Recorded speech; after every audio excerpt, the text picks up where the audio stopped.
tragedi pembantaian Wo Bum Kon yang mengguncang Korea Selatan. Ini dia kisah selengkapnya. Di sebuah desa terpencil, tepatnya di Uryong, Korea Selatan, dikejutkan oleh serangkaian pembantaian mengerikan. Pelakunya adalah seorang perwira polisi bernama Wo Bum Kon.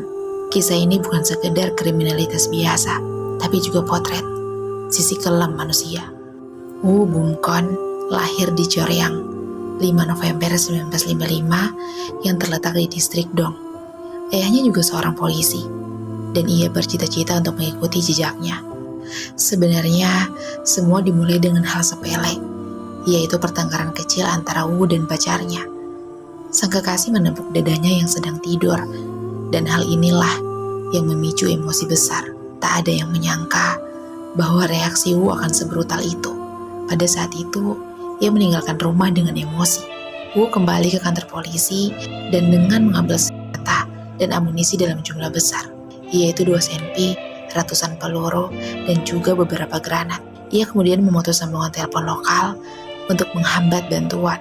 Lalu, malam itu, ia mulai bergerak dari desa ke desa, membabi buta warga sipil yang tidak berdosa secara acak.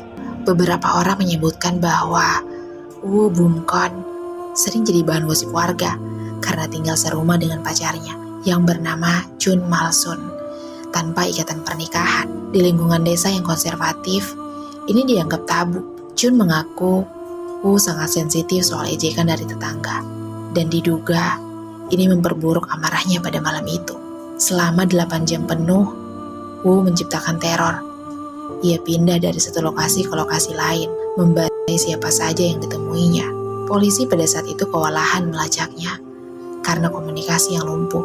Baru pada dini hari, setelah membantai puluhan orang, Wu bersembunyi di rumah seorang warga, lalu meledak dirinya sendiri dengan granat.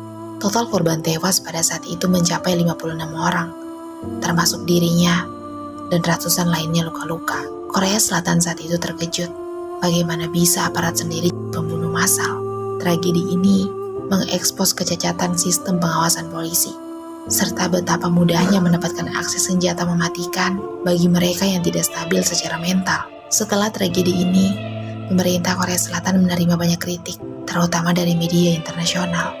Masyarakat menuntut reformasi besar-besaran dalam sistem perekrutan dan pengawasan kepolisian. Namun, luka dari pembantaian Wo Bum Kon tidak akan pernah benar-benar hilang dari ingatan kolektif bangsa. Apa jadinya jika orang yang seharusnya menjaga malah menghancurkan? Kasus Wo Bum Kon jadi pengingat tentang bahaya dendam pribadi yang bercampur dengan kekuasaan dan senjata. Sebuah malam berkah yang tak hanya mencoreng institusi, tapi juga mengguncang nurani seluruh negeri.